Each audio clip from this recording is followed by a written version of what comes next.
He is the Messiah, the very presence of the living God. And in this gospel today, the Pharisee who invites Jesus to his home, I think, is one of those people who saw Jesus simply as a prophet. And he as much as says so in this gospel today, where he chides Jesus quietly in his own mind, saying, well, if this guy really were a prophet, he would know who and what sort of woman this is who is touching him, that she is a sinner. The Pharisee failed to recognize Jesus as the Christ, as the Messiah. And he was basically no better than a paparazzi who just wanted to be in the presence of Jesus as some kind of trophy moment.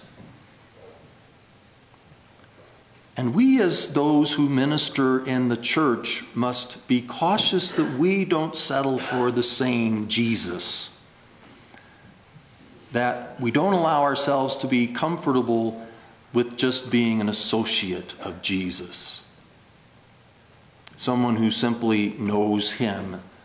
Someone who's got a privileged place in the church because he's called and chosen us.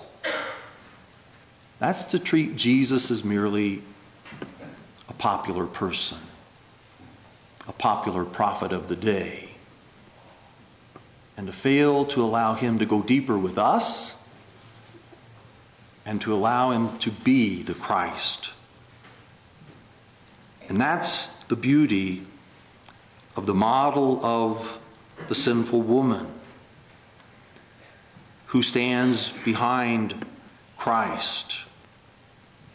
And she's weeping. And she weeps because she has come to discover Christ as the source of mercy. And having discovered the forgiveness of her sins in Christ, she is filled with great love. And it's the mercy of the Lord that leads to great love. And we are the ministers of that mercy in the church today. In the context of a very complicated culture, very complicated lives and marriages and families, Jesus is indeed more than a prophet. He is the Christ. I've thought a lot last night and this morning about those moments where I came to that deep, deep understanding. The manner in which Christ entered into my life and revealed that incredible love and mercy of God and healed me.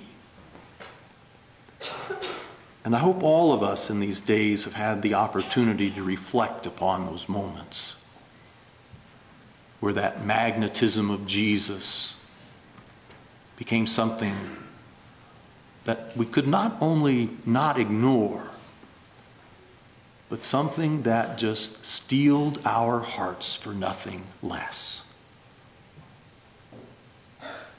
And that we have learned that there is nothing more than to be in his presence, to know his love and his mercy, and the joy of serving him and his people and advancing his kingdom.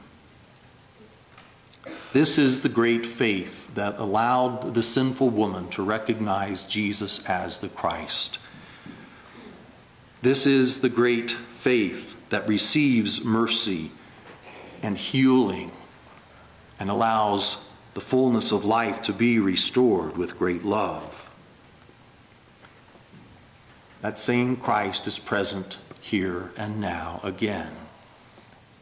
Through your faith, through your presence, but especially through his word, this sacrament. May we have learned a lot in these days, but especially may we have learned that the school of Christ is the school of love. And in the last day, when the general examination takes place, Love will be the whole syllabus.